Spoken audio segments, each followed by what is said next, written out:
Bak şimdi 3 koltuksa 2'ye düşüreceksiniz. Ondan sonra dezenfekte malzemelerin hepsini bulunduracaksınız. Oraya kimseyi oturtmuyorsunuz. Bu şekilde çalışmaya devam edeceksiniz. Yoksa şimdi biz yaklaşık 50 gündür berberler kapalı. Allah vermesin bu virüs bir daha tekrarlanıp Malatya'da çoğalırsa veya Türkiye'de çoğalırsa ikinci bir kapamayı hiçbir meslektaşlarımız kaldıramaz yani. Medikalcilerden temin edebilirsiniz. Bak özellikle temizliğe, hijyene çok dikkat etmeniz lazım. Biliyorsunuz dünyayı sarsan bir virüs var. Ciddi bir şekilde tehdit ediyordu tüm herkesi. Bizim mesleği de hani yakın temas olduğundan dolayı sıkıntılar olacağını devletimiz hissettiği için 21 Mart'ta kapama kararı almışlardı geçici süreliğine İçişleri Bakanı'nın talimatıyla. Bu süreçte işte yaklaşık 50 gündür iş yerlerimiz kapalı, berber, kuaför ve güzellik salonları işletmelerimiz kapalıydı. Bu sürede bayağı sıkıntılar yaşadı meslektaşlarımız.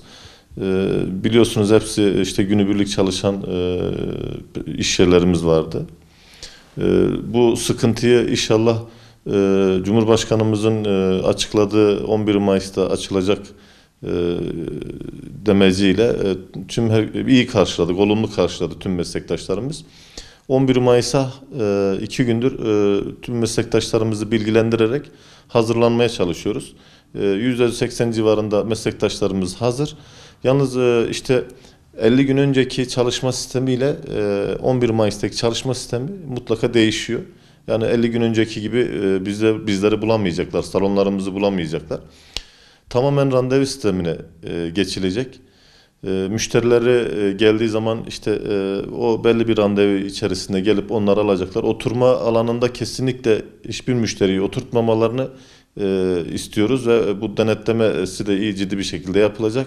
Meslektaşlarım burada bilsin ve müşterilerimiz de burada bize karşılasınlar. Hani eskisi gibi olmayacağını bilmelerini istiyoruz. Bizim de tabii tüm meslektaşlar için Türkiye genelinde tek kullanımlık havlu ve penivara geçilmesi bu çok önemliydi. Gerçekten bu iyi oldu. İnşallah biz bunu sürekli devam ederiz. Çünkü bu hem bizim için hem müşterimiz açısından çok güzel bir uygulama olacağını düşünüyoruz ki öyle olacak da zaten.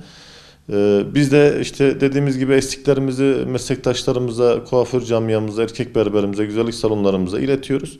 Eksiklerini tamamladıktan sonra pazartesi günü kaldıkları yerden inşallah Bismillah deyip mesleğimize başlayacağız, iş yerlerimizi açacağız. Çünkü bu virüs bizi de ilgilendiriyor. Tamamen müşteri değil, biz önce kendimizi düşünmek zorundayız. Bunu meslektaşlarım, camiam çok iyi biliyor. Önce biz kendimizi düşünüp sonra müşterimizi düşünmek zorundayız. O yüzden salonlarımız şu an 2 belediye ile Battalgazi bölgesinde bulunan meslektaşlarımız Battalgazi Belediyesi'ne, Yeşilyurt bölgesinde bulunan Yeşilyurt Belediyesi tarafından iş yerleri ilaçlanıp dezenfektesi yapılmaya başladı. Bugünden itibaren başladı. İnşallah bu virüsü bir daha çoğaltmamak adına ben özellikle bunu söylemek istiyorum. Özellikle bizim meslektaşlarımıza salonları her gün, her müşteriden sonra iyi bir şekilde dezenfekte etmemiz lazım, temiz tutmamız lazım. Yoksa Allah göstermesin bu virüs bir tekrarlarsa biz bunun altında meslektaşlar olarak Türkiye'deki meslektaşlarımızın hiçbiri bunun altında kalkamaz. Bak yaklaşık 50 gündür kapalıyız. Yaşadığımız sıkıntıları biz biliriz. Meslektaşlarımız bilir. Onun için biz gayet dikkat etmemiz lazım. Özellikle hijyene dikkat etmemiz lazım.